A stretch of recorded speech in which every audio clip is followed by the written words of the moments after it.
Salut tout le monde, bienvenue sur le Petit Plateau. Le Petit Plateau, c'est votre podcast cycliste préféré. Comme vous le voyez en arrière-plan chez nous, on est en mode jaune et noir, en mode flandrien. Alors, on va pas vous le cacher, on est le 13 avril, c'est-à-dire le lendemain du succès de Wout van Aert sur Paris-Roubaix. Et vous le voyez, contrairement d'habitude, nous ne sommes pas trois, nous ne sommes que deux, puisque aujourd'hui, j'accueille Damien. Salut Damien. Salut Romain. Et donc, Alexis, malheureusement, n'est pas avec nous. Il est toujours en train de courir tout nu dans son jardin pour fêter la victoire de Wout van Aert. En tout cas, c'est ce que nous, on estime. Mais n'ayez crainte, Alexis sera de retour avec nous très, très, très prochainement pour justement débriefer ce grand Paris-Roubaix, cette course qui a été monumentale dans tous les sens du terme.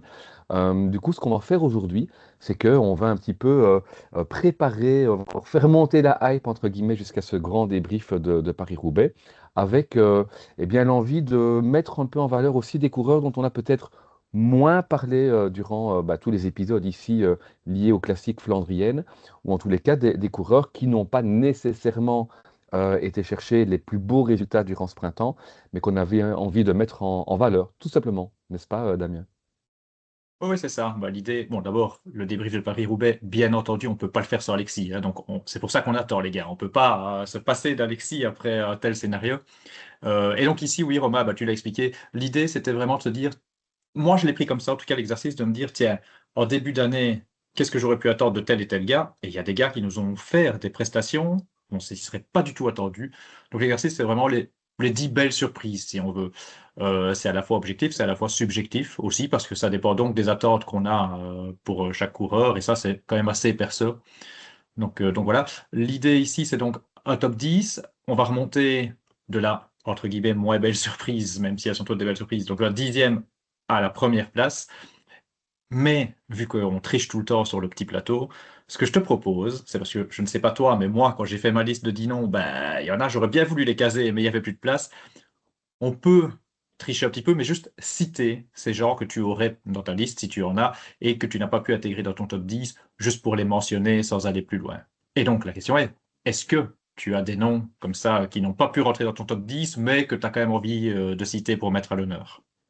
Tout à fait. J'en ai quelques-uns et avant de simplement les citer, peut-être une remarque générale, c'est que je ne sais pas comment toi, tu as réussi à hiérarchiser finalement ton Hmm. top 10.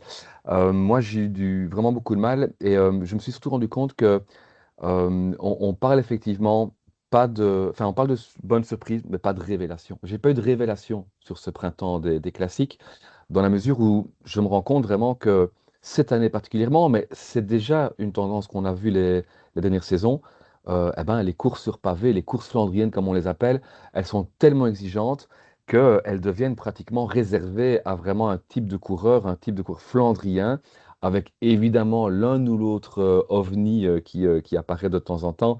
Mais c'est vrai que j'ai vraiment eu du mal à intégrer dans ce top 10 des coureurs euh, auxquels je n'avais absolument pas pensé en début de saison.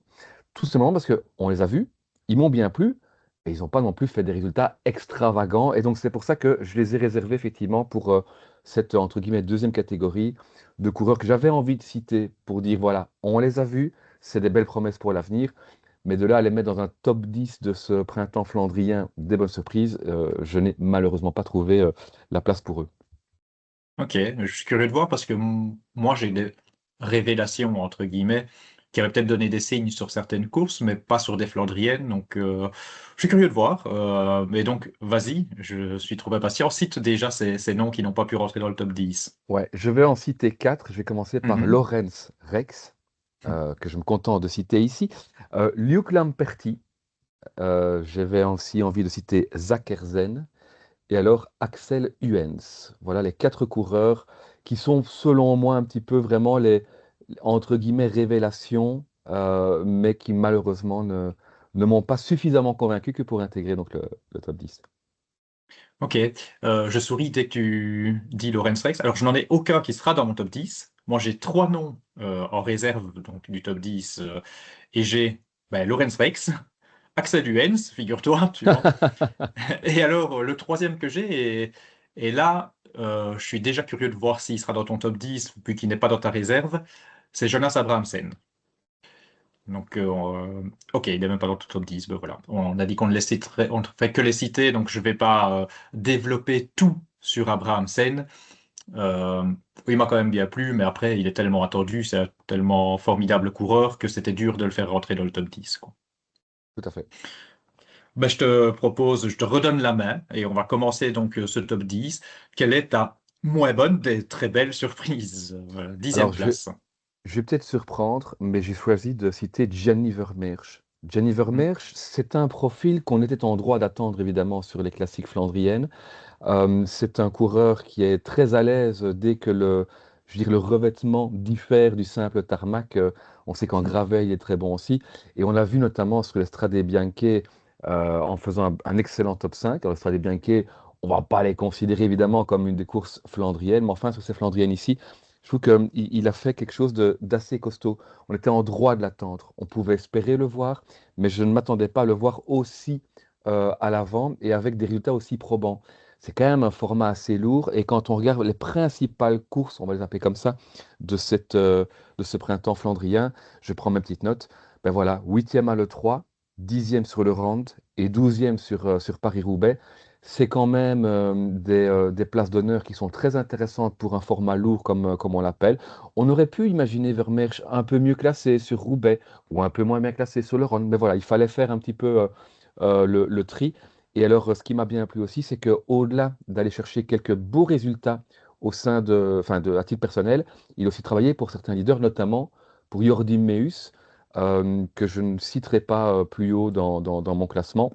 Donc, je n'ai pas mis Jordi Meus dans mon classement, mais Jordi Meus qui va aussi chercher quelques belles places, une victoire notamment sur le Samin, grâce notamment à Gianni Vermeersch qui a fait un boulot d'enfer pour remonter, enfin pour revenir avec Meus à l'avant du peloton. Donc, voilà, on sait que c'est un caractère très fort et donc c'est vraiment dans la façon, je vais dire, posée qu'il a eu d'aborder ce printemps qu'il m'a plu. On l'a vu bosser, on l'a vu faire des belles places et donc voilà, Johnny Vermeersch, dixième dans mon top 10. Ouais, c'est un bon choix. Il m'a effleuré l'esprit. Et puis je me suis dit, limite, je le mettrais dans un top 10 des Flandriens, plus que des belles surprises. Voilà. Mais c'est toujours délicat. Et d'ailleurs, je vais certainement, enfin, je ne sais pas, je vais peut-être te surprendre avec ma dixième place. Et je rassure déjà tout le monde, progressivement, je vais aller vers des plus petits noms. Mais moi, en 10, j'ai mis Wout van Aert. Alors tout le monde va me dire, Wout van Aert, une surprise. Ben, c'est pour ça qu'il n'est que dixième aussi. Hein. C'est pas ma plus grosse surprise, mais on sait que Wout van Aert, c'est un énorme coureur, on sait que c'est un énorme potentiel. Est-ce qu'on se disait qu'il pouvait encore jouer avec les meilleurs? Oui, on l'espérait. Est-ce qu'on était vraiment convaincu que ça allait arriver? Je sais pas. Et donc, on va pas débriefer Paris-Roubaix ici, mais malgré tout, puisque je le mets dans le top 10, je vais quand même dire que il a été hyper fort, finalement, sur Paris-Roubaix. Qui aurait dit ici qu'il allait être plus fort que Tadej Pogacar sur cette course, ou au moins aussi fort, en tout cas, il a aligné au sprint. Bah, pas grand monde. Donc pour moi, c'est un peu une petite surprise parce qu'il y a ça, il y a le Gore Wevelgem où il accompagne Mathieu Van Der Poel, il y a Dwars Vlaanderen où il fait un numéro extraordinaire.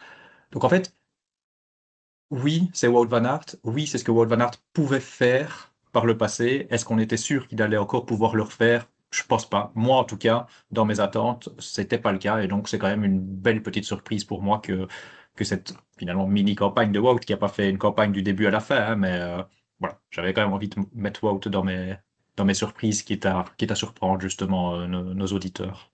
Oui, oui. Ben, comme tu l'as dit, hein, on va débriefer évidemment en long et en large la victoire de Van Aert dans un prochain épisode, mais c'est vrai que rien qu'à voir l'engouement qu'a suscité ce succès, et pas que chez les fans de Wout Van Aert, c'est ça qui est assez impressionnant, je trouve. Ça montre bien effectivement qu'il y avait, alors d'une part peut-être aussi la victoire d'un cyclisme que certains regrettent depuis l'avènement d'un Tadej Pogacar qui écrase la concurrence sur tous les terrains. Donc il y a peut-être aussi, entre guillemets, les rivaux ou les ennemis de Pogacar qui vont se réjouir du succès de Van Aert à Roubaix. Mais je pense qu'il y a aussi beaucoup, beaucoup de gens qui voient dans cette victoire une forme de presque de résurrection, de renaissance, une victoire sur le sort, finalement, une revanche sur le sort.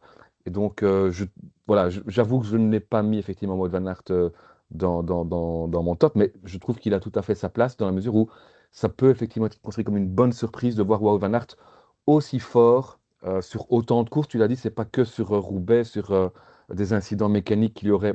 Voilà, il y a vraiment, effectivement, je trouve, matière à débattre. Peut-être que tout le monde ne sera pas d'accord, effectivement, mais je trouve que voilà, si moi je mets Vermeersch, forcément, on peut aller mettre un Wout van Aert Mhm. et il y aura certainement d'autres noms qu'on va citer ici dans la suite du classement et où on va se dire, bah, c'est pas tellement des surprises, effectivement, mais est-ce qu'on était en droit de les attendre là, quoi? C'est ça, c'est ça. Bah, et puis c'est le fond de classement, hein. Je pense que le haut du classement nous réservera des plus belles surprises, mais le fond de classement, il ouvre la porte en tout cas à ce genre de coureur. Ouais, ouais, Fond de ouais. classement, on continue. Ta neuvième place.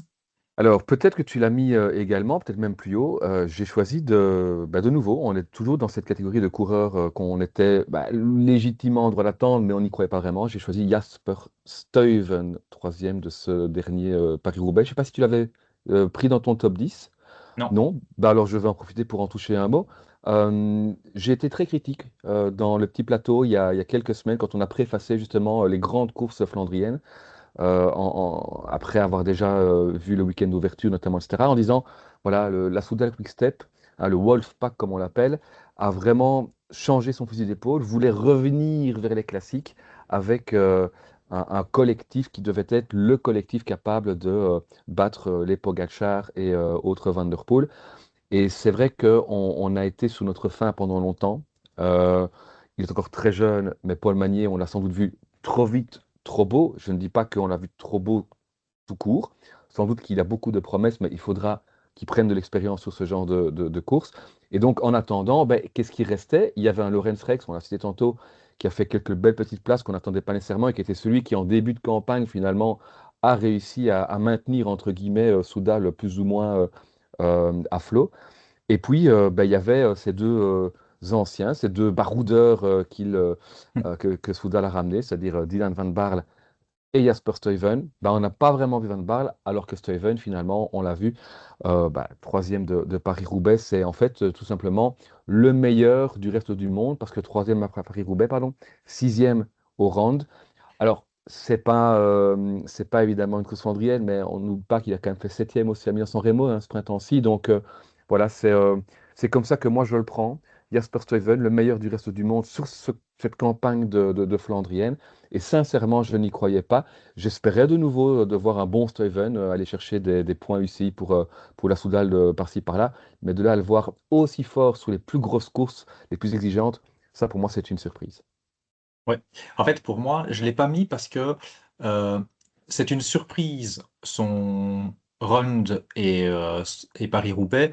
Si je le regarde après les premières courses pavées, si je m'étais placé en début de saison, j'espérais quand même voir, alors peut-être pas podium de Roubaix, mais j'espérais voir du bon Stuyven, qui est quand même un mec fiable, hein. C'est quand même incroyable. Et dès que Oui, c'est hein. des courses, les monuments et tout ça, il répond présent. Il tombe dans une génération où, bah oui, il gagnera plus. Bon, il a quand même gagné un monument, on le rappelle, hein. Il peut pas battre ces gars-là, mais il est là, il répond présent, il est malin. Sa troisième place à Roubaix. Stuyven, il est sorti. Cyril Saugré, au direct, a dit à la Stuyven. Ben oui, c'est à la Stuyven. Il est très fort pour faire ça. Vraiment. Enfin, moi, vous savez en plus que. Enfin, toi, tu le sais, et peut-être ceux qui nous écoutent, que j'aime beaucoup, beaucoup Stuyven. Donc, ouais, je suis quand même content que tu le Ah mentionnes, ben voilà. évidemment, dans ton top 10. Moi, ma neuvième place, c'est encore un gros coureur, et puis après, je pars. Je vous promets, je pars vers autre chose. C'est Max Pedersen. Max Pedersen, de par où il est passé, en fait. Ouais. Moi, c'est un gars, rappelle-toi, en début de saison, on s'est posé la question, la hype sur les Flandriennes, il y aura des absents, est-ce qu'on est hypé, etc. Et moi, Pedersen, je comptais pas dessus. Pour moi, Pedersen, il allait pas être là, il est totalement à la ramasse, ça allait pas être possible de rouler sur les pavés et tout ça. Et au final, cinquième du round, il est à sa place. C'est clairement là, chaque personne est à sa place. Roubaix, il fait quand même une belle course, hein. Même s'il n'est pas finalement top 5, mais il fait une très très belle course. Il est solide et il a fait 4 Flandriennes, il a fait 4 top 10. Donc pour un gars qui était en prépa catastrophique et qu'on n'attendait pas, franchement, Pedersen, ça reste une belle surprise. Et puis, bon, ça ne devrait peut-être pas jouer, mais j'aime tellement ce coureur. C'est top 3 de mes coureurs préférés. Et ça m'a fait vraiment plaisir de le voir à niveau, entre guillemets. On sait que c'est pas son top niveau, mais justement, le gars, il est pas à 100%. Et regardons ce qu'il fait. Bon, il y a plein de belles courses qui nous attendent en 2026, hein, mais j'ai hâte d'être en 2027 pour voir Pedersen à 100% sur les pavés, je t'avoue. Ouais, ce qui est dingue, c'est son interview d'après-course, après Roubaix, où il est déçu. Il dit, moi, je suis venu pour gagner. Donc, c'est un mec Ouais, qui, un grand mois avant, a le poignet dans le plâtre et qui vient rouler sur de tels pavés. Je dis de tels pavés parce que on le sait, les pavés, notamment d'Arambert, on l'a vu encore cette année avec de nombreuses chutes, crevaisons. Enfin, c'est vraiment un piège. C'est une saloperie, disons-le franchement. mm, Rouler là-dessus, déjà quand on est en forme à 110%, c'est déjà très compliqué. Mais ici, clairement, Mads Pedersen n'était pas à 100% de ses capacités. Et malgré ça, effectivement, il fait un printemps assez remarquable. Et je te rejoins, c'est un coureur qui est très attachant euh, dans sa façon de courir aussi, mais aussi en dehors du vélo. On l'a vu à plusieurs reprises se jeter dans les bras d'autres coureurs, notamment un Wout van Aert. Donc c'est vraiment effectivement quelqu'un qui apporte quelque chose au cyclisme durant le printemps et même quand il n'est pas à 100%, il vient animer. Donc ça, c'est assez génial, effectivement. ouais, très clairement. Et il apporte, bon, c'est une petite parenthèse qui n'est pas spécialement le sujet de cette émission, mais il apporte à son équipe, hein, parce que son Tout équipe, à quand fait. Pedersen il n'est pas là, invisible, transparente, grosse déception. C'est pas une émission déception, mais quand même un peu déception l'équipe en dehors de Pedersen. Tout Mais à donc, fait. ouais. Ouais. Euh, on peut continuer à remonter le classement avec ta huitième place. On va remonter. Là, je vais aller rechercher quelqu'un. C'est une renaissance. Il s'agit de Stan de Wulf. Est-ce que tu Hmm. l'avais pris? Oui, plus haut. Oui. Plus haut. Donc, je vais pas en parler trop maintenant. Bah, Je vais vas-y, te quand même, oui. laisser. Oui. Bah non, simplement, voilà, Stan de Wilf, juste rappeler quand même que c'était je trouvais en tout cas en ce qui me concerne, des révélations du printemps en 2021. Il avait fait un très très beau printemps. On s'était dit, ah là, on a découvert un nouveau pur Flandrien. Et puis, il n'avait jamais réussi, je trouvais, à confirmer. Il a de temps en temps montré deux, trois belles choses, mais on n'avait plus vu. Et c'était au point où moi, j'avais perdu, entre guillemets, confiance en lui, dans la mesure où je ne le voyais plus comme un Flandrien, mais comme un coureur lambda, finalement, d'une équipe qui s'aligne sur les Flandriennes. Et donc, bah, ici, on a pu le voir à l'offensive, on a pu le voir faire des places. Je ne vais pas rentrer plus dans les détails, on en reparlera tout à l'heure, je pense, Bah, plus dans ton classement. ce que je te propose, c'est que j'en parle maintenant. Comme ça, on va Ok. faire le lien, parce que ce sera un peu bizarre que je revienne dessus. Parce que ce que Où j'aime l'avais-tu dire, mis? c'est. Alors, je l'ai mis cinquième. J'ai fort hésité Ok. entre sixième et cinquième, entre les deux garçons. Donc, il est cinquième quand même chez moi, donc très haut, avec le même argumentaire que ce que tu viens de dire. En fait, j'ai pas grand-chose à rajouter. C'est un gars en qui j'ai beaucoup cru. Et souvent, j'essayais d'y croire quand il revenait. Et là, j'avais un peu fini d'y croire, j'avoue. Mhm. Et le voir comme ça. Mais quel bonheur. Et alors du coup, je commence à recroire en De Wulf, même un peu plus fort peut-être l'année prochaine, espérons. De Wulf, attention, je n'en fais pas des Flandriens qui va aller jouer avec les meilleurs à la pédale et tout ça, hein. Mais pour moi, il a tout pour être le super baroudeur des Flandriennes qui en profite pour aller chercher des très bons résultats et tout ça. Euh, à la pédale, il sait aller chercher des bons résultats. Il sait, par exemple, sur le run, bon, malheureusement, le run avec la retransmission, on ne sait pas derrière si c'est à la pédale qu'il aura totalement craqué ou s'il lui est arrivé quelque chose. Mais c'est un des seuls qui a su accrocher les meilleurs. Malheureusement, derrière, il a pas pu suivre. Quand on voit sa course sur le 3, c'est incroyable. Et il a fait pas mal de kilomètres en échappée, même en dehors de l'E3, hein. Donc, à la pédale, il est capable, mais pour moi, c'est justement comme sur le 3, il doit prendre un coup d'avance. Il a tout ce qu'il faut pour savoir. Tu sais, il me fait un peu penser à Dries de Bont, mais un peu plus fort et un peu plus ciblé pavé, en fait, Ouais. hein. Et voilà, c'était le coureur en qui j'avais perdu confiance et qui est totalement revenu. Donc, j'ai pas grand-chose d'autre à dire que ce que tu as dit. C'est pour ça que j'en parle maintenant. Mais moi, ça suffisait à le mettre très très haut, à la cinquième place. Et c'est ce que j'ai noté aussi dans mes notes. Pourquoi je l'ai mis cinquième? Tu verras qui est mon sixième. J'hésitais très fort entre les deux et je pense que les gens vont dire, bah non, t'aurais dû inverser les deux. Mais comme on disait en début d'émission, il y a aussi les attentes perso. Et, et tout ça, ça joue beaucoup. Il y a l'affect qui joue, il y a les attentes. Donc voilà. Voilà pourquoi Stan, c'est peut-être parfois un peu irrationnel, mais voilà pourquoi il est si haut dans mon classement. Ouais. Et qui était ton huitième alors dans le Alors, mon classement? huitième, tu l'as cité. Et tu as vu, Ah, j'ai pas réagi, j'ai bien gardé mon calme et tout ça, je n'ai pas sourcillé. C'est Jordi Meus.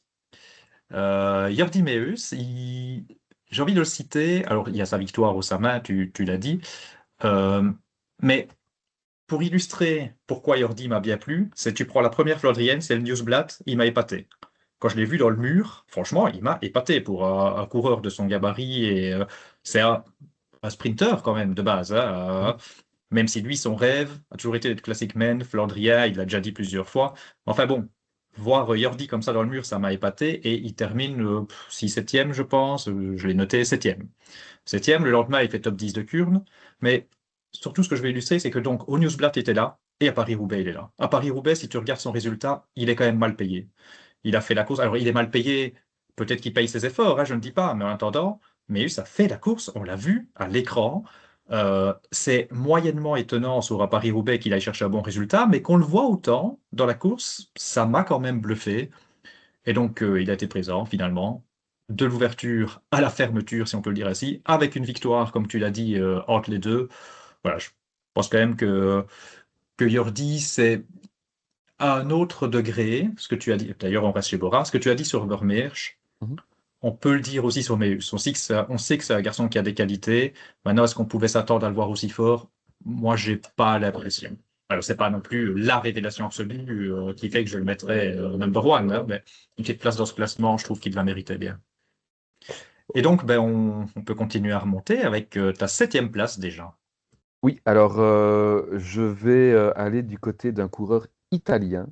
J'ai choisi Luca Mozzato. Je ne sais pas si tu Ok. l'avais sélectionné. Luca Mozzato, on sait que c'est un coureur qu'on avait déjà vu sur les Flandriennes, avec ce que lui-même a déclaré comme étant le plus beau jour de sa carrière. C'était la deuxième place sur le rang en 2024. Mais c'est vrai que c'est pas forcément le coureur qu'on attend dans ces Flandriennes. Bah, en fait, il y a un gros comment, un fait, évidemment, chez Tudor, c'est la blessure de Stefan Kung. Mhm. Avec Kung sur le côté, Tudor a été inexistant, mais Mozzato est venu sauver finalement ce printemps flandrien pour Tudor. Alors Mozzato n'est pas le genre de coureur qu'on va trouver sur les plus grosses courses, mais par contre, dans toutes les courses où il était en mesure de pouvoir jouer un classement, il était présent. Je cite, hein, quand même deuxième sur Kuurne-Bruxelles-Kuurne, cinquième à Bruges, septième à Bredeney et septième également à Gand-Wevelgem, ou comme on l'appelle désormais in Flandersfield. Donc ça reste quand même du très costaud pour un coureur qu'on avait vu, qu'on avait découvert chez Arkea et qui ben, a fait malheureusement les frais de cette disparition d'équipe, mais qui voilà, a trouvé un bon environnement dans lequel il a des responsabilités, dans lequel il peut continuer à croître. Et donc voilà, c'est quelqu'un qu'on n'attend pas nécessairement. Et c'est aussi une façon de mettre en valeur, et j'en aurai peut-être d'autres par après, des courses dont on parle un petit peu moins, notamment sur le petit plateau, puisque quand on parle de Bredeney ou de Bruges, on est plus là sur des championnats entre guillemets non officiels de Mhm. sprinteurs en fait, hein. Et donc c'est pas forcément à lui qu'on pense non plus quand on pense à ces courses-là. On pense à des Philipsen, des Merlier, etc., voire des Jordi Meus, mais jamais à Mozzato. Et donc voilà, c'était une façon ici de mettre en avant ben, un coureur sympa qui ben, a réalisé, je trouve, un printemps tout à fait réussi à son niveau, voire même supérieur à ce qu'on était en droit d'attendre pour lui. Ouais, tu vois, on fait, j'allais dire jamais ou trop rarement des émissions de ce genre-là. Et c'est ce que j'aime dans ces émissions, c'est que j'aurais jamais pensé à Mozzato. Et c'est super que tu en parles. Et du coup, je me dis, mais je suis passé un peu à côté. Moi, j'ai pas suivi. Est-ce que c'est parce que j'ai pas regardé des courses? C'est vrai que je suis passé un peu à côté de Mozzato. Ben, pour tout te dire, à mon avis, il y en a pas mal qui seront passés à côté de mon 7e homme. Pas mal du tout, à mon avis. Moi, j'ai choisi Aimé de Ghent. Alors, les gens vont dire, qui? Aimé de Ghent, oui, oui.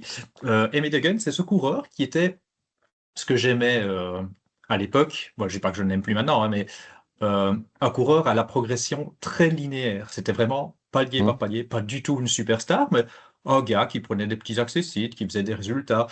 Par le passé, il a par exemple fait 4e d'une Bretagne classique.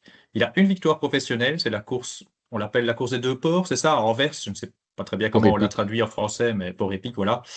Euh, et voilà, c'est un coureur qui était en progression linéaire en 2018 et 2021. Donc, c'était sa période top sport et puis il est passé chez Wanty. Et puis, patatras.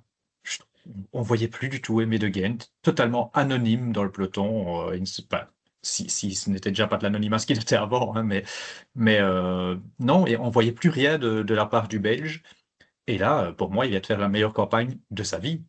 Déjà, il a obtenu le meilleur résultat de sa carrière sur une Flandrienne World Tour, 5e au Newsblad. Donc, je l'ai dit, il avait fait 4e d'une Bretagne classique, mais qui n'est pas une Flandrienne. Donc, et sur le Newsblad, déjà, donc très très bon. Il a obtenu son meilleur résultat sur un monument. Il fait quand même 12e du Tour des Flandres. J'avais écouté la preview du coup tordu du Tour des Flandres.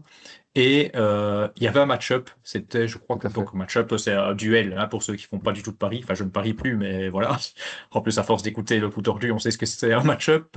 Donc un duel, je crois que c'était face à Mohoric et ça semblait, Vincent disait, c'était presque donné, quoi. Enfin, c'était donné parce que pour Mohoric, hein, en faveur de Mohoric, parce que Aimé de Ghent ne faisait jamais rien sur des courses de plus de 200 km. Bon, au final, Mohoric a terminé devant, devant Aimé de Ghent, mais une belle Bien vu, 12e place Vincent. quand même sur le run. Pas grand monde l'a vu venir. Mhm. Et si je devais résumer sa campagne, c'est euh, on l'a vu chaque fois essayer de remporter la course des battus, des grands battus, quoi, des groupes C'est ça. derrière, des gros groupes. Et déjà rien que ça, et il y est arrivé une fois ou l'autre, et déjà rien que ça, pour moi, c'est exceptionnel pour un coureur qui était depuis quelques années dans un gros creux, quoi, on va l'appeler comme ça. Juste pour terminer, euh, il a gagné plus de 200 places au classement UCI, il est presque top 200, il est top 100 cette année du classement PCS. Donc voilà, c'est un coureur dont on ne parle, enfin pas assez, dont on ne parle jamais en tout cas, mais pour moi qui mérite une petite mention. Écoute, c'était mon sixième dans le classement, donc on Ah se pardon, suit. j'aurais dû te Donc non, demander, non, il oui. y a, il y a, il y a aucun souci parce que je n'ai rien à rajouter. Si c'était une toute petite chose, Mhm. c'est que encore un peu comme je viens d'expliquer pour Mozzato juste avant, voilà encore quelqu'un qui sauve les couleurs de son équipe sur ce printemps parce que chez Pinarello, on a vu évidemment d'autres coureurs et bien sûr Thomas Pidcock sur d'autres types de profils de course, mais ici sur le printemps flandrien, pardon. Bah, on a vu un peu que lui. Moi, j'attendais, je pensais qu'un Quinton Hermans ferait beaucoup plus de courses, par exemple, sur pavé. Donc, tu es un Mhm. peu déçu de ne pas avoir vu simplement le coureur être aligné. Mais donc, voilà, Aimé De Gendt, c'est vrai que c'est quelqu'un que je n'attendais absolument pas et qui, comme tu l'as très bien résumé, a toujours été présent dans la course des battus. En tous les cas, a toujours été présent dans ceux qui ont remporté la course des battus. Mhm. Et c'est que un homme lope, on se souvient, hein, il vient pas, il fait pas cinquième en réglant un sprint, hein, il sort du peloton comme Christophe Laporte en fait, hein, c'est Laporte qui fait 4 et puis De Gendt fait 5 avant que, je crois que c'est Andresen qui fait 6 derrière et qui lui par contre règle effectivement ce qui restait du peloton. Mais donc voilà, Aimé De Gendt, un coureur, oui, qui avait disparu, qui revient ce printemps-ci à la faveur effectivement de quelques jolis résultats sur des courses où on ne le voyait vraiment pas arriver, quoi. Mhm. Mais du coup, je vais te Et laisser la parole puisque tu vas nous donner qui est ton sixième, puisque c'était Aimé Deguene chez moi. ouais, ouais, ben, je te confirme que c'est Tobias Lundgren qui fait 6e du Newsblad et Tobias Lundgren fait aussi 6e de mon top 10 des belles Ah bah surprises. voilà. Donc, avant que je n'en dise trop, est-ce qu'il sera dans ton top 10? Non. Non, et Ok, je vais d'accord. juste expliquer pourquoi dans un premier temps. Ceux qui nous suivent depuis le tout début sur le petit plateau le savent peut-être. Tobias Lundgren est quelqu'un en qui je crois beaucoup depuis le tout début. Mhm. Quand il est arrivé chez Picnic, enfin chez DSM, disait-on à l'époque, j'en avais fait un des prochains grands sprinteurs. Je suis très content de voir que j'avais vu juste, ça ne m'arrive pas souvent, donc pour une fois que ça m'arrive, je vais faire cocorico. Non, simplement, voilà, c'est un coureur qu'on a vu très en avant, déjà avant, en fait, le printemps des classiques. Mhm. Et donc, finalement, il n'a fait que confirmer sur les quelques classiques printanières, en tout cas flandriennes, où il est aligné, il n'a fait que confirmer finalement ce qu'il avait montré. Donc, il ne m'a pas apporté plus que ce que je n'attendais de lui. Voilà pourquoi simplement je ne l'ai pas mis. Mais par contre, il fait effectivement un début de saison fantastique. Et il fait un printemps des classiques tout à fait, enfin un printemps flandrien tout à fait correct, évidemment. Ouais, 6e, c'est déjà assez haut dans mon classement, mais ce que tu dis est une des raisons qui fait que je ne l'ai pas mis plus haut. Tout à l'heure, je te disais, ah, certains vont me dire, bah, Lund Andresen devait être devant ton 5e, qui était Stan de Wulf, dont on a déjà discuté. D'autant plus si on prend les résultats de Lund Andresen. Il a fait 4 Flandriennes, il a fait 6e du Newsblad, il a fait 7e de Kurne, il a fait 6e de l'E3, il a fait 2e de Wevelgem. Quand même assez, assez incroyable, parce qu'il y a de bons sprinteurs et savoir faire des résultats pareils. Mais la deuxième chose qui fait que je ne le mets pas plus haut, c'est que finalement, je trouve que son bilan chiffré est quand même un peu flatteur. C'est-à-dire qu'il est sixième dans une belle surprise, hein. Super coureur qui a fait des superbes choses, etc. Maintenant, est-ce que 6-7, 6-2, c'est pas un peu trop par rapport à ce qu'on a vu en course, je trouve. Mais pourquoi il est par contre dans mon top 10? C'est rien que sur le Newsblad. Moi, sur le Newsblad, je me suis dit, mais oh là là là là, on n'a pas juste un sprinter, là, on a un coureur incroyable. Newsblad, c'est quand même une course difficile, hein. Et aller faire sixième du Newsblad comme il l'a fait, franchement, il m'a épaté. Et le garçon était très ambitieux derrière. C'est vrai que la septième place à Kurn, par exemple, c'est une petite déception au final, je trouve. Mais bon, derrière, après, quand on enchaîne avec une sixième place sur le 3 et une deuxième à Weevil Game, certes, les scénarios ont été favorables, mais il faut quand même être là, faut quand même encore avoir le jus pour aller sprinter, parce que oui, c'est des courses qui se terminent au sprint, mais il faut jamais oublier que c'est des courses difficiles où ce sont des courses usantes où il faut encore pouvoir aller sprinter. Ils sont pas 1000 sprinteurs à pouvoir faire les sprints que London Dressen a fait. Donc voilà, et puis tu as parlé de garçons qui ont sauvé leur équipe. Je vais pas dire qu'il a sauvé l'équipe, j'ai pas, bah si certainement, enfin j'ai pas assez regardé les résultats des autres, mais surtout ce qui m'a marqué, moi, c'est un garçon qui a su saisir sa chance. Normalement, on rappelle que chez Decathlon, il y a Olaf Kowi qui est là pour les sprints et il y a Tish Benoît qui est là pour les classiques. Les deux garçons sont absents, malheureusement pour Decathlon, malheureusement pour nous, parce que c'est des garçons qu'on aurait certainement aimé voir. Mais Luno Dresen, il y avait une place à prendre, il l'a prise. Donc, et voilà. Et alors, oui, pour son début de saison, mais c'est vrai que je me suis projeté un peu avant ça, au moment du transfert, par exemple, de Lund Andresen chez les Decathlon. Est-ce que j'aurais imaginé voir Lund Andresen comme ça sur des Flandriennes? Ouais, jamais de la vie. C'est pour ça qu'il est quand même assez haut dans mon classement. Je vais te donner la parole pour ta cinquième place et je ferai la passe puisque moi c'était Stan de Wulf sur lequel on a déjà réagi. Donc je vais t'écouter pour ton cinquième nom. Oui, à moins que tu ne l'aies mis plus haut, j'ai Peut-être. choisi Tim Van Dyke. Ah Donc oui, je l'ai mis un plus haut, mais vas-y, des on va en jumeaux. discuter. Ben voilà, alors je l'aurais mis bien plus haut si c'était bien effectivement lui qui avait couru avec le dossard annoncé sur Paris-Roubaix, hein. On sait que même dans les classements officiels, dans un premier temps, qui ont été donc provisoires, hein, qui ont été diffusés notamment en télévision, il y avait cette petite erreur. C'est bien Mick Van Dijk qui fait sixième de Paris-Roubaix. Ils sont jumeaux, on le rappelle. Mais c'est vrai que voilà, on a déjà pas mal parlé de la Red Bull. On a déjà cité plusieurs noms. C'était ben, là véritablement le collectif de ce printemps flandrien. En tout cas, c'est celui qui m'a le plus marqué. On était en droit d'attendre un Alpecin Première Tech, par exemple, en termes de collectif, ce qu'on a beaucoup moins vu que les années Mhm. précédentes. Bah, notamment, peut-être aussi parce que Vermeersch est passé de l'autre côté. Mais voilà, ici, Tim Van Dijk, en fait, c'est un coureur de nouveau qu'on avait vu il y a 2 ans, si ma mémoire est bonne. Assez à l'aise sur certaines courses pavées. Je pense qu'il avait fait un bon Paris-Roubaix de mémoire, je n'ai pas été vérifié, mais qui était passé complètement à travers l'année passée. Et ça, cette fois-ci, de façon collective. On l'avait suffisamment mis en avant ici sur le petit plateau. L'année passée, le printemps des classiques de la Red Bull, qu'on appelait encore à l'époque Borans Grohe, si je ne m'abuse, était complètement raté. Ici, le pôle classique et notamment le pôle flandrien de la Red Bull a franchement bien fonctionné. Et finalement, dans ce pôle, donc on a cité Vermeersch, on a cité Meus, on a cité qui d'autre? On aurait pu citer Pitti, tu vas peut-être le citer par après. Mais ici, Tim Van Dijk, c'est celui que on attendait le moins dans ceux qui se sont véritablement montrés. Et alors, bah, il y a effectivement sur le Nieuwsblad, c'est le seul mec qui est revenu sur Van der Poel et sur Vermeersch. Et on l'a encore vu sur d'autres courses, notamment sur le Rand, même si quand on dit qu'on l'a encore vu, c'est un grand mot, puisqu'effectivement, on n'a plus vu grand-chose sur la dernière heure de course de nouveau. Mais enfin, voilà, il vient chercher une superbe 11e place. Moi, jamais je verrais, enfin, je ne voyais, pardon, Tim Van Dijk faire une 11e place sur le Rand. Donc voilà, c'est un printemps plein. C'est pas forcément celui qui a les meilleurs résultats, pardon, chez Red Bull, mais c'est pour moi la plus belle surprise de chez Red Bull. Et donc, c'était une façon aussi de pouvoir mettre en avant le collectif. Mais peut-être que tu as d'autres choses encore à ajouter sur le niveau personnel de Tim Van Dijk. Ouais, alors sur Van Dijk, cette fois-ci, je vais te prendre à contre-pied. J'y reviendrai plus tard, du coup, parce qu'il est quand même très haut. Ok. Sur l'histoire de Paris-Roubaix, si il n'y avait pas eu cette version de Dossard, si c'est lui qui avait fait la place de son frère sur Roubaix, autant te le dire déjà, ça aurait été mon numéro 1 de ce top 10. Ici, bon, voilà, du coup, vous verrez où il est, mais il ne sera pas premier. Mais oui, bah, tu as tout dit sur le collectif. Je voulais dire aussi un mot là-dessus. Bah, on va rajouter du coup son frère, qu'on n'a pas vu de la campagne, mais qui fait un super Paris-Roubaix. Donc c'est vrai que la Bora, enfin la Red Bull Bora, globalement, impressionnant pour ce que c'était tellement décevant l'année passée.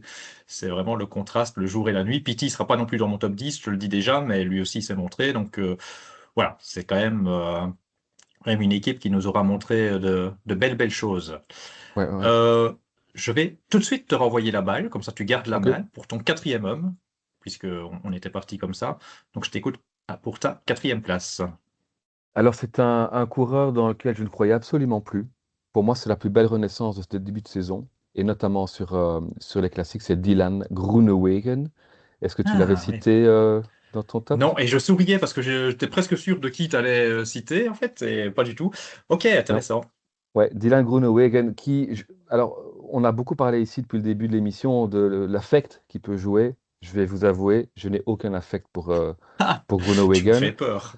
Non, non, mais la façon dont il a balancé Fabio Jakobsen dans les balustrades en Pologne fait que je ne peux pas avoir d'amour pour ce coureur.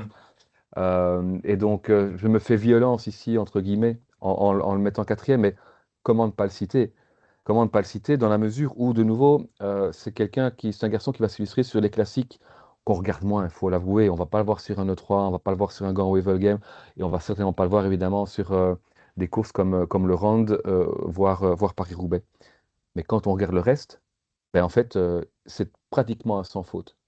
Mhm. Pratiquement sans faute parce qu'il va gagner trois courses, Bredene, Montserrat et Bruges. Bruges qui est considérée quand même comme la plus belle des classiques printanières pour les sprinteurs. Et il y en a une qui ne gagne pas, c'est le Skelderprijs, le Grand Prix de l'Escaut, parce qu'il chute à 8 km de l'arrivée. Donc il n'a pas eu l'occasion de défendre ses chances. Et donc finalement, bah, c'est trois succès et une place dans l'anonymat parce qu'il n'a pas pu défendre ses chances. C'est presque du 100% de réussite. C'est aussi, et on l'a beaucoup vu notamment sur les réseaux, une façon de mettre en avant tout le travail qui a été fait par sa formation Unibet Rockets, avec notamment Marcel Kittel, qui était considéré pendant quelques années comme étant le meilleur sprinter du peloton, et qui ici a véritablement mis en place le train pour Groenewegen. Je vais dépasser un tout petit peu le cadre ici des classiques flandriennes, mais voilà quelqu'un qui, avec la confiance emmagasinée ici, va être un sacré client sur le Giro, alors pas pour aller chercher le maillot cyclamen, hein, mais pour aller enquiquiner des Jonathan Milan et compagnie. Il va falloir compter avec. Et donc voilà, Dylan Groenewegen, c'est vraiment la renaissance de ce début de saison, de cette saison, et notamment sur effectivement toutes ces courses printanières flandriennes sur lesquelles on était moins attentif, mais qui malgré tout apportent de belles victoires et font un palmarès. Et le palmarès de Groenewegen, il grandit cette année-ci grâce à ce printemps. Donc voilà, chapeau à lui. Je ne vais pas dire grand-chose de plus, comme je l'ai dit, c'est pas un coureur que j'apprécie particulièrement. Donc, mais voilà, ça Mhm. n'empêche pas que d'un point de vue entre guillemets objectif, je pouvais pas ne pas le citer. Oui, je suis pas allé assez sur ces petites courses-là. Il tape quand même. J'ai entendu à un moment donné, il disait oui, bon, il va pas grand monde. Bon, il y a quand même une de deux où il tape Philipsen. Philipsen n'est peut-être plus le meilleur sprinter du monde, mais ça reste quand même Philipsen, hein. Et donc ouais. Et il y a quand même du Pavel Bittner, par exemple, qui est sur ces courses-là et que Groenewegen efface totalement. C'est vrai que. Oui, Et je me demande si c'est. Il y a une course où je l'ai vu. Je, je crois que c'est Bruges. Donc on va dire aussi la panne pour ceux qui n'auraient pas encore assimilé Bruges maintenant, etc., etc. Ça a tellement changé de nom, cette course. Euh, et je crois que c'est sur celle-là où ça a borduré quelques fois pendant la course et il était toujours bien mis, toujours bien placé. Et là, ça m'a tilté. Je me suis dit, tiens, ça me fait pas penser à Groenewegen de voir un coureur qui sort la course, qui est là chaque fois dans les bons groupes comme ça. ouais, ouais. Mais c'est vrai que tu l'as dit, hein, peut-être qu'effectivement, en termes de résultats purs, la concurrence était moins bonne. On sait par exemple que quand il bat Philipsen, Philipsen est déposé à 450 mètres de la ligne, c'est Mhm, beaucoup trop mhm, tôt évidemment, donc lui a pu en profiter. Mais voilà, s'il en avait gagné une, ok, mais il en gagne trois. Et donc mhm. on ne gagne pas 3 des 4 classiques qui se terminent au sprint par hasard. Donc, non, voilà, je dis, c'est vraiment un coup de chapeau en résultat. Et puis, effectivement, coureur toujours présent, de manière globale, l'équipe Unibet fait un très très beau printemps, hein, parce qu'il a fallu amener évidemment à chaque fois Dylan Groenewegen pour le sprint. Alors, il y a forcément, c'est un peu lui qu'on a vu. On a beaucoup moins vu Lucas Koubis, par exemple, qui était un petit peu l'homme qui portait l'équipe l'année passée. Ici, Koubis, voilà, un peu transparent peut-être sur ce printemps des classiques. On l'avait déjà quand même vu en début de saison. Mais en même temps, voilà, il y a quand même des efforts qui ont dû être faits aussi pour justement aider Groenewegen, ce qui ne devait pas être le cas l'année passée. Donc voilà, c'est aussi une façon de mettre en avant cette équipe qui joue crânement sa chance. On sait qu'il y a ce différent, entre guillemets, avec la enfin la Caja Rural, comme on dit, hein, pour la dernière invitation sur le Tour de France. Et voilà, pas mal de gens qui montrent, ben, regardez maintenant les résultats, voyez, Unibet méritait. Bon, on ne va pas revenir évidemment sur tout ça. On a vu aussi les déclarations fracassantes de Thierry Gouvenou en Mhm. marge ici de Paris-Roubaix contre Bastille Thomas. Hein, ça, on ne va pas rentrer dans le détail, on propose d'aller voir ça sur Internet. Mais donc voilà, c'est une équipe qui n'a pas non plus tous les facteurs en sa faveur, mais qui joue crânement sa chance, qui est audacieuse, qui ose et qui gagne. Et donc voilà, c'était mettre ça aussi en avant. Ouais. Ma quatrième place, je suis en train de réfléchir, tu as déjà dit Tim Van Dijk, à mon avis tu l'auras peut-être sur ton podium, donc tu m'arrêtes, même si j'en dirais quand même un petit mot, c'est Alex Egart. Est-ce que tu l'as dans ton top 10? Oui, ok. Dans mon Donc top je vais 3, pas oui. ok, je vais pas en faire, du coup, je vais pas faire très long. Je vais te dire, le premier mot que j'ai noté, c'est le show Segart. En fait, rien que sur 2 jours avec Nokereux et Denain, Segard, c'est bon, il était déjà top 10, hein. Impossible de passer à côté de ce qu'il a fait là. Il n'y a pas que ça. Mais là, tout bonnement incroyable. Moi, je l'ai déjà dit, et tant pis si c'est une redite, sa victoire à Denain, c'est le final de l'année, c'est une masterclass. Moi, je vais me souvenir de cette victoire pendant des années et des années. Je crois que j'ai jamais vu ça dans le cyclisme. Et c'est toi qui l'avais souligné dans le podcast, je me rappelle, quand même rappeler que la veille, il est passé à rien de faire aussi une victoire solo sur le Nokere. Donc c'était complètement fou. Je vais te donner la parole, je vais juste préciser que ça s'arrête pas là. Il a montré qu'il était fort aussi sur d'autres terrains, notamment quand il va rechercher Van Der Poel et Van Aert dans le final sur Wevelgem. Il sait pas en faire plus, mais c'est déjà très bien d'aller sortir solo pour aller chercher. Et moi, son résultat sur le round, bah, encore une fois, on n'a rien vu de la course malheureusement. Je trouve que pour un garçon de son gabarit, c'est quand même vraiment bien. Seule petite ombre, on l'a pas vu sur Roubaix. Et c'est la course pour moi qui lui allait le mieux, où je voulais qu'il crève l'écran. C'est le seul petit truc que je pourrais aller contre Segard, entre guillemets, c'est ça. Mais c'est contre Segard parce qu'il nous a montré plein de belles choses avant. C'est pas contre Segard aussi du début de saison, où on connaît les qualités du garçon, mais pour moi, on pouvait pas Mhm. du tout s'attendre à ça. Et je suppose que pour toi non plus, puisqu'il est sur ton podium. Oui, c'est ça. Donc moi, je l'avais carrément mis top 2. Donc Ok, pour moi, c'est ma deuxième révélation. Je vais en parler maintenant, comme ça, ce sera fait. ok. Parce qu'effectivement, tu as déjà dit pas mal de choses intéressantes. Il y a effectivement cette image du chasseur sur le Grand Prix de Denain qui, hein, je reprends l'image du chasseur, c'est Steve Chenel, hein, qui commentait la course pour Eurosport et HBO, voilà, qui avait cette fabuleuse image, qui l'a vue tout de suite, chapeau à lui. Et Mhm. c'est effectivement, pour moi, c'est le final de ce printemps. En tout cas, c'est le final marquant. On a vu évidemment d'autres, forcément, quand ça se règle au sprint sur le vélodrome de Roubaix, c'est marquant aussi. Mais enfin, vraiment, ici, comme tu l'as dit, c'est une image que j'avais jamais vue non plus, je pense. Quelqu'un qui décide de garder comme ça un autre coureur, c'était assez hallucinant. Et puis, effectivement, au-delà de ça, c'est quelqu'un qui était présent dans beaucoup, beaucoup de courses. Il a fait vraiment un calendrier plein sur ce printemps des classiques flandriennes. Toujours dans le top 50, à part une fois, je ne sais plus laquelle, j'ai oublié, il fait 52e. Je me demande si c'est pas sur l'Omloop ou Kurn, peu importe, c'est un peu, on s'en fiche. Tout ça pour dire que il vient quand même effectivement se montrer, comme tu l'as dit, c'est lui qui revient sur Van der Poel et Van Aert. C'est lui qu'on a vu sur la Nokere, c'est lui qu'on a vu sur le Grand Prix de Denain. Donc on n'a pas encore vu dans les toutes grandes courses, effectivement. Bon, il fait quand même 15e du Rand et 16e de Paris-Roubaix, donc il y a quand même des choses qui sont là. Mais voilà quelqu'un qu'on avait pu découvrir évidemment chez Lotto, qu'on avait pu voir une fois sur une belle course. On savait que c'était un bon rouleur. bah là, il montre clairement que cette année-ci, c'était une année d'expérience, de découverte, mais que l'année prochaine, ce sera le grand leader de chez Bahreïn, ou un Mohoric, par exemple, qui devait encore avoir la position de leader cette année-ci sur les classiques flandriennes, bah, montre quand même qu'on n'a plus le Mohoric d'il y a 2 3 ans. Donc il y a vraiment là, je pense, un vrai et pur Flandrien, c'est pour ça que je l'ai mis sur le podium, un pur Flandrien qui est en devenir avec Alex Segert. On pouvait s'y attendre de nouveau, parce que voilà, comme on est belge, on suit forcément, c'est naturel, hein, ne nous en veuillez pas pour tous nos amis français qui nous suivent, mais c'est vrai que voilà, on est plongé forcément dans le cyclisme belge avec les articles de presse et autres qui s'intéressent, ou les interviews qui s'intéressent plus aux coureurs belges, c'est vrai, qu'à d'autres. Mais donc voilà, on connaissait, on pouvait s'attendre à ce que ce coureur soit présent sur les classiques, mais pas aussi fréquemment et de façon aussi, entre guillemets, impériale. Je ne suis pas en train de dire que c'est un nouveau fantastique, loin de là, mais voilà, un pur Flandrien, je trouve, en devenir, Alex Segard. Et un coureur que l'auto doit vraiment regretter, hein. Ah, il n'y en a pas qu'un, hein. Je pense que là, Non. depuis 2 ans, on reparlera peut-être un jour de cette fusion avec Intermarché, mais ce qui s'est passé est assez chaotique. On a cité Rex tout à l'heure, voilà qu'on cite Segert. Il y en a certainement d'autres aussi qu'on pourra citer avant la fin de la saison. Ben, avant la fin de cette émission, si tu veux mon avis. Euh, le numéro 3, oui, chez toi, donc tu ne me l'as pas encore donné, donc je te renvoie tout de suite la balle. Ton numéro 3. Écoute, à mon avis, mon numéro 3 il doit être dans ton podium aussi, donc je vais te laisser la parole, puisque je viens de faire mon numéro 2. J'ai mis Per Strand Hagenes, le Norvégien de C'est le chez même. Visma. Ah bah voilà, bah je te laisse la parole.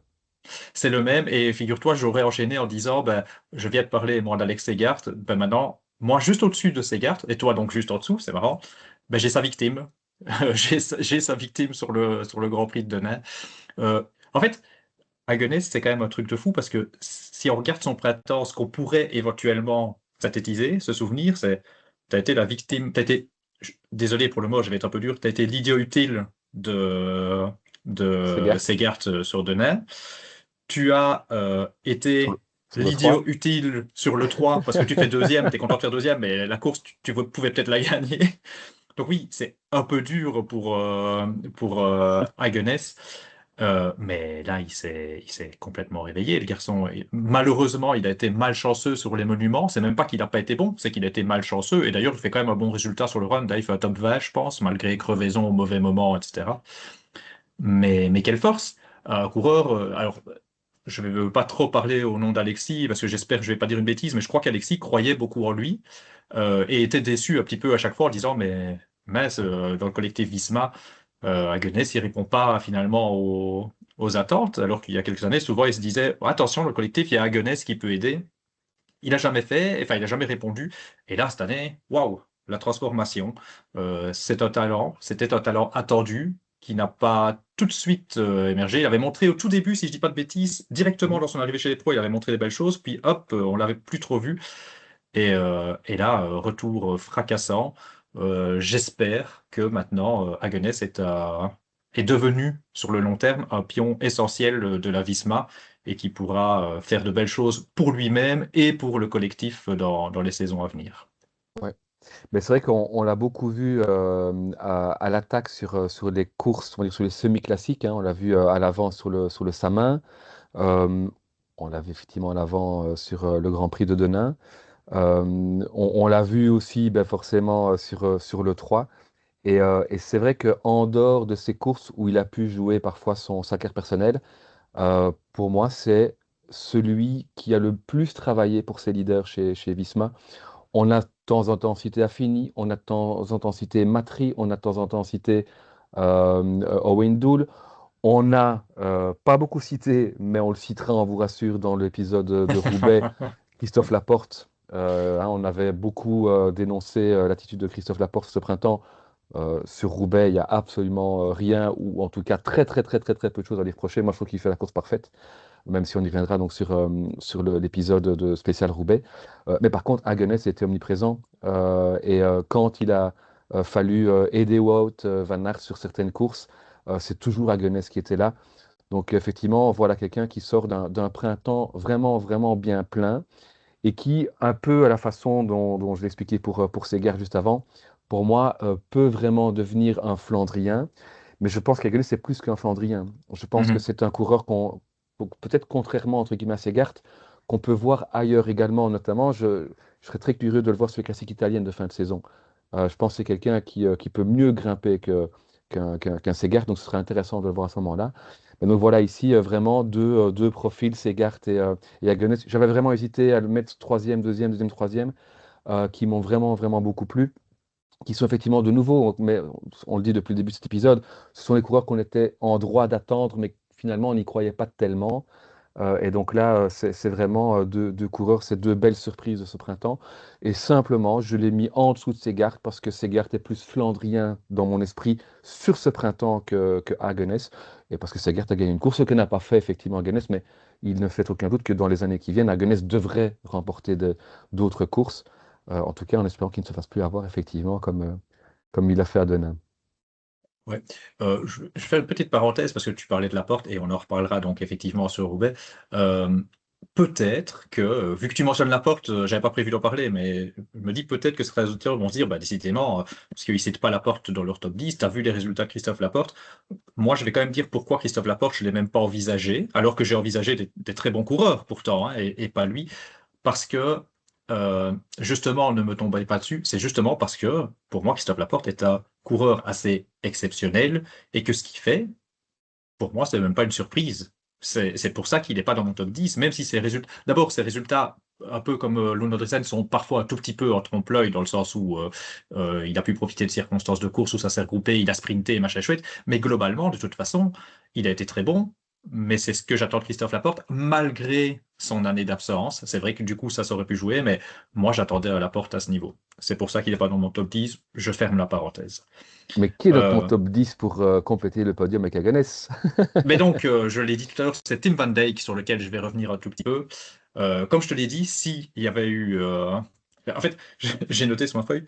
Alors là, c'est les premiers mots que j'ai mis. Tim Van Dyke, alors là.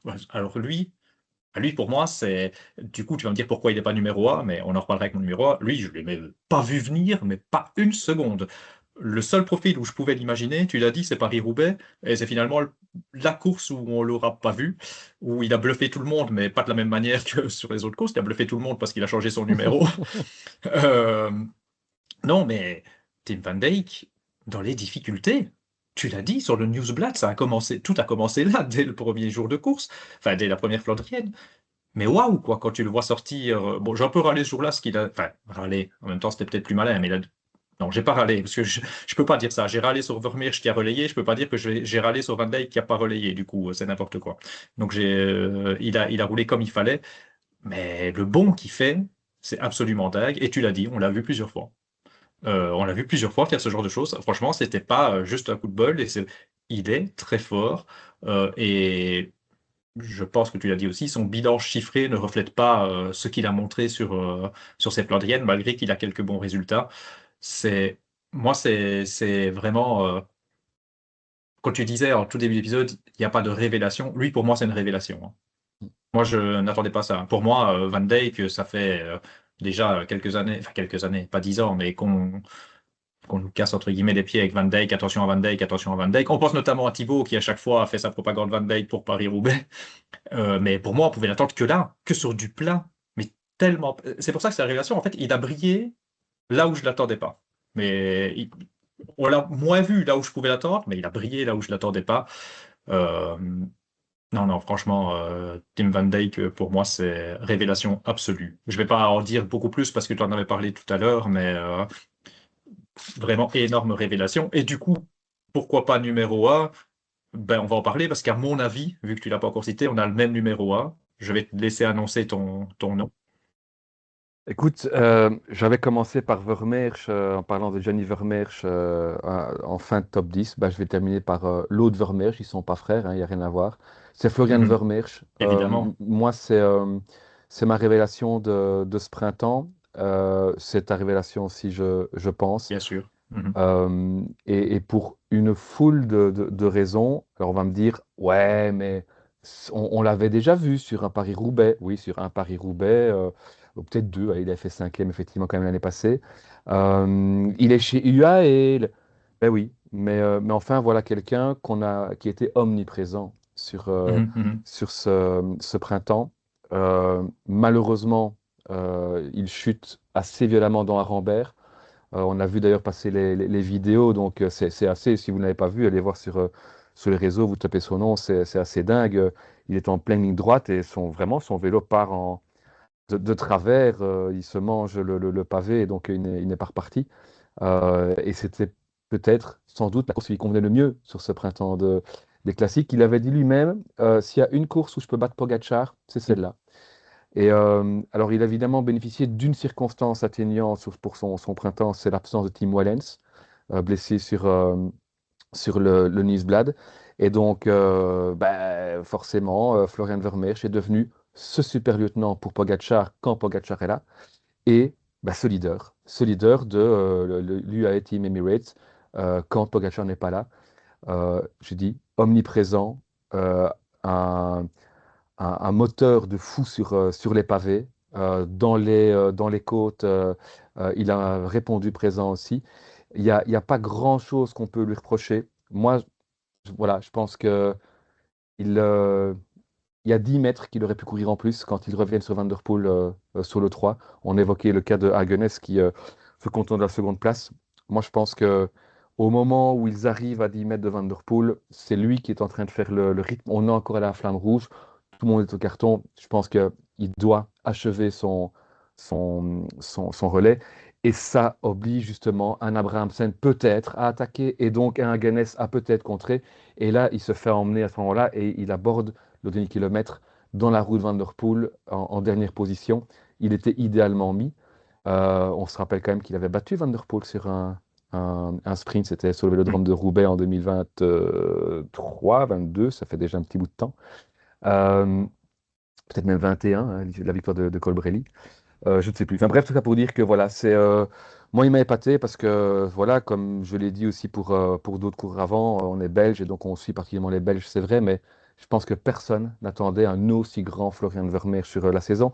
Et je suis un peu embêté dans la mesure où en Belgique, il a reçu pas mal de critiques pour avoir Mhm. notamment roulé entre guillemets contre Wout van Aert. Ben oui, ils sont pas de la même équipe. Et ça montre aussi quoi? Ça montre que voilà quelqu'un qui est capable de revenir sur un Wout van Aert.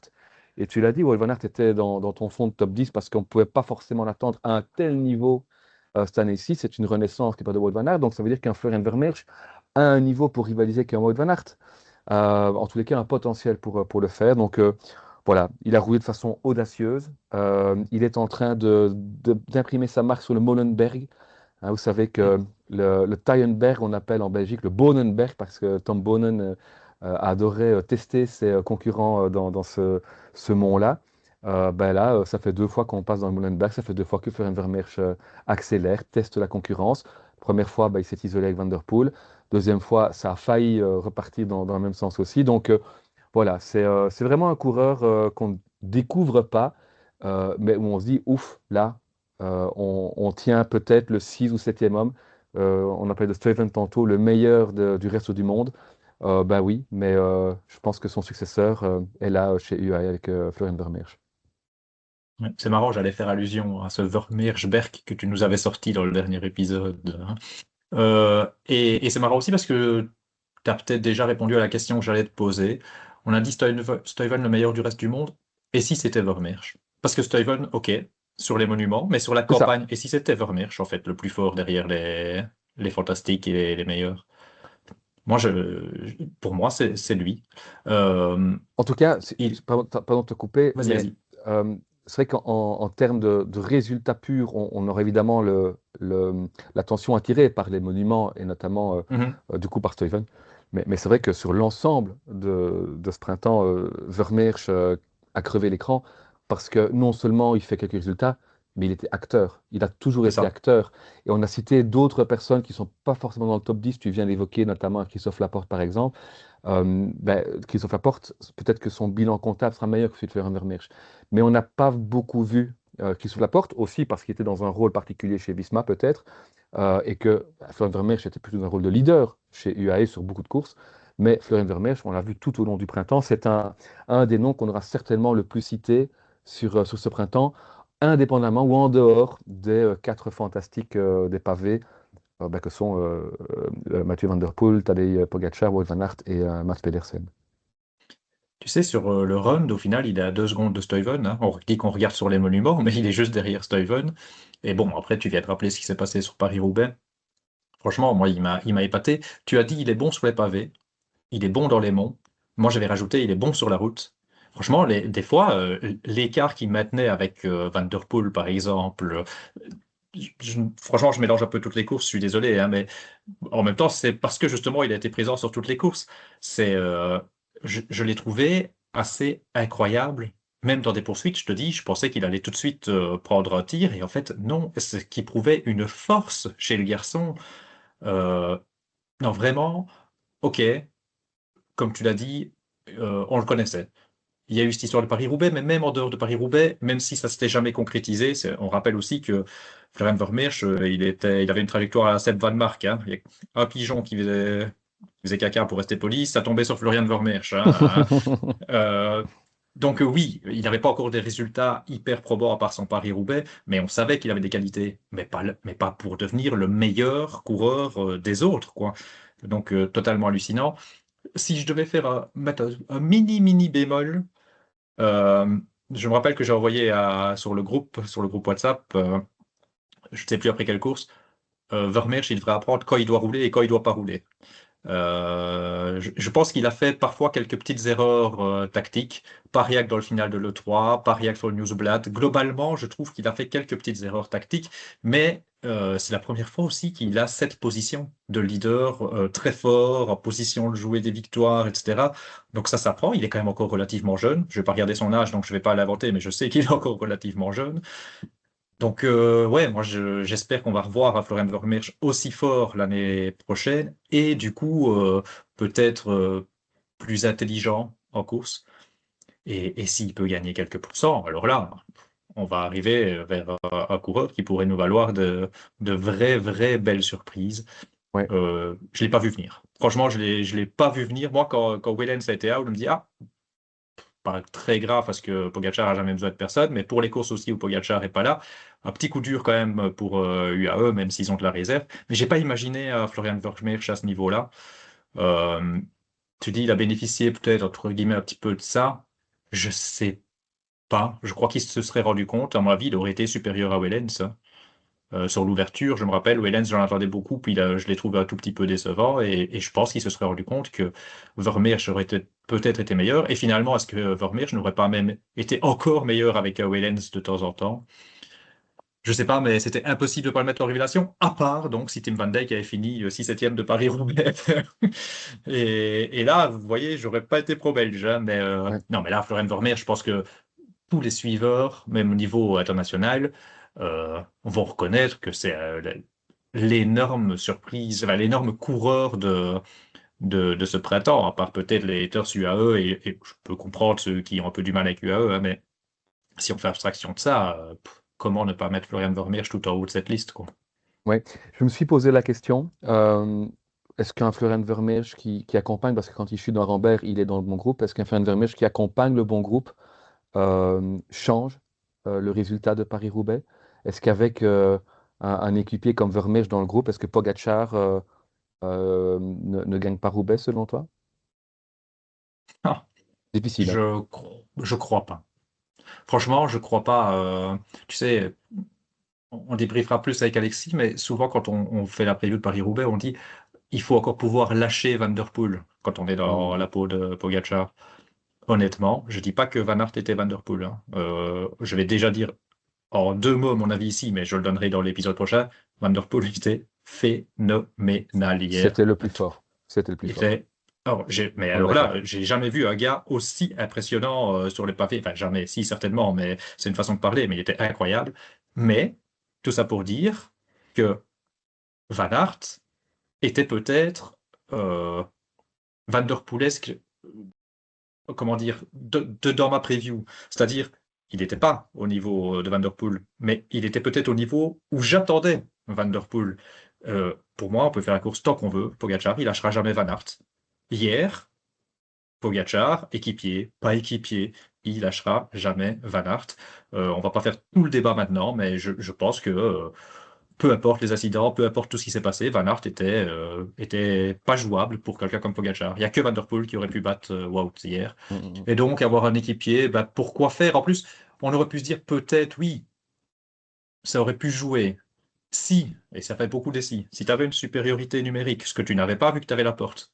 Parce que si tu te dis, on a une supériorité numérique, on va faire attaquer Vermeersch, on va faire des efforts à Wout van Aert, mais là, c'est pas ça, c'est la porte qui les aurait fait, les efforts. La porte était fort, il était pas, si, il était fort, j'allais dire, il était pas exceptionnellement fort, parce que finalement, il fait un peu plus de patinette et il bat pas Van Der Poel au sprint, ce qui me fait penser qu'il était peut-être pas exceptionnellement fort, mais il était très fort, il aurait pu aller chercher un Vermeersch. Donc il aurait fallu qu'il n'y ait pas deux Visma, il aurait fallu qu'il soit en supériorité numérique, et surtout, bah, c'est UAE. Je suis désolé, mais il y a deux raisons. Tactiquement, ils sont nuls. Mm. Et puis l'autre raison, c'est que de toute façon, bah, Pogacar, il veut pas que Vermeersch gagne, il veut gagner. Je pense, franchement, je crois pas qu'ils auraient donné. Je peux me tromper, hein, mais je crois pas que Pogacar, s'il peut. Allez, non, je suis même pas sûr. J'allais dire peut-être tout à la fin, tout à la fin, sur un coup à la Stuyven, justement, qui a été chercher sa troisième place, il aurait dit à Vermeersch qu'il pouvait, mais je crois même pas. Moi, je pense il pensait qu'il pouvait taper Van Aert au sprint. En vrai, moi, je le pensais aussi. Moi, parce qu'il y en a déjà, je vois certains qui disent, mais comment il a pu amener Van Aert comme ça? Bon, pour moi, c'était du 50-50. Au final, il n'y a pas eu photo, mais pour moi, c'était du 50-50 entre les deux. Hein.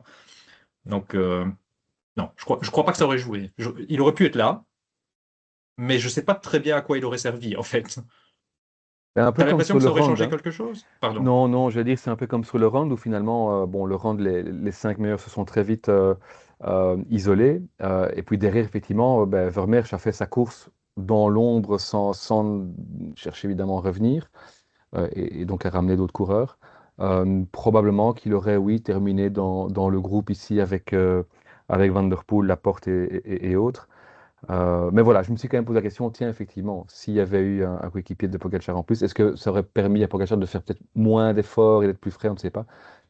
Mais bon, voilà, je propose de toute façon revenir sur Roubaix lors d'un prochain épisode. Mais voilà, on espère qu'on vous aura déjà mis un petit peu l'eau à la bouche pour le prochain épisode qui va arriver très, très, très, très vite, hein, puisque on aura évidemment ici fin de semaine. C'est une grosse semaine sur le petit plateau, puisque bah voilà, on espère en tous les cas que vous avez apprécié cet épisode où on a essayé de mettre en valeur des gars dont on ne parle pas toujours, ou en tous les cas dont on parle moins que les grands fantastiques, parce que c'est ça aussi qui est gai dans les courses vélo, c'est voir un petit peu autre chose que toujours les mêmes qui gagnent. Il y aura donc, on le dit, cette semaine-ci encore un épisode de débrief spécifique sur Paris-Roubaix avec Alexis qui nous rejoindra bien évidemment. On va même vous proposer, avant la fin de cette semaine encore, un épisode pour déjà préfacer les Ardennaises. Ce sera un épisode dans lequel on aura l'occasion notamment d'évoquer un autre phénomène du vélo, Paul Sexas. On avait déjà parlé ici il y a quelques temps, mais donc voilà, il y a beaucoup, beaucoup, beaucoup de choses qui vont encore arriver ici sur le petit plateau cette semaine. En tout cas, bah, Damien, merci pour ta proposition et j'espère que cette initiative un petit peu originale de débriefer ce printemps des classiques aura plu à nos auditeurs. On rappelle d'ailleurs que si vous le souhaitez, vous pouvez évidemment commenter sous la vidéo de YouTube en mettant peut-être les coureurs que vous auriez vus dans votre top 10, sur votre podium notamment. Peut-être qu'il y en a certains avec lesquels vous ne serez pas d'accord. Comme d'habitude, quand c'est fait avec bienveillance, on n'hésite jamais à répondre et ça nous fait plaisir aussi de voir que ça vous intéresse et que vous êtes aussi là pour partager vos avis, donc n'hésitez pas. Damien, en tous les cas, un grand merci à toi. On va encore se remettre un petit peu de ce Paris-Roubaix pour être en pleine forme d'ici un jour ou deux et attaquer ça avec Alexis. Allez, d'ici là, Yes. ciao, ciao, hein. Salut, Ciao, à salut. la prochaine.